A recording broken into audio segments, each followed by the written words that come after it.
How to clear RAM cache in Windows 10 or Windows 11. If you are experiencing sluggish performance on your PC, that is possibly because your RAM cache is full, and I'm going to show you how to clear it. Here's what we can do. First things first, I want you to go ahead and open a browser here and just go ahead and type here RAM map. So this is officially from Microsoft, so you are sure that it can be trusted. So go ahead and click that one, and then we're just going to go ahead and download it here.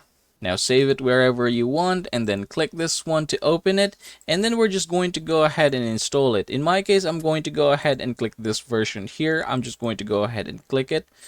Alright, after installing this one, I'm also going to show you my cache here. So RAM cache, I'm going to right click and open the task manager. And here in my task manager, I'm just going to full screen it. Click the performance, click the memory, and then here in the cache, as you can see, it says 6.1 gigabytes. Good thing in my case, because I have 31.9 gigabytes of RAM. In your case, it might be a bit of a different story. So in order for us to clear this one, go ahead and open it. And then we can go ahead and click the empty and then click empty standby list. As you can see, after doing it, you can see that my cache has been cleared.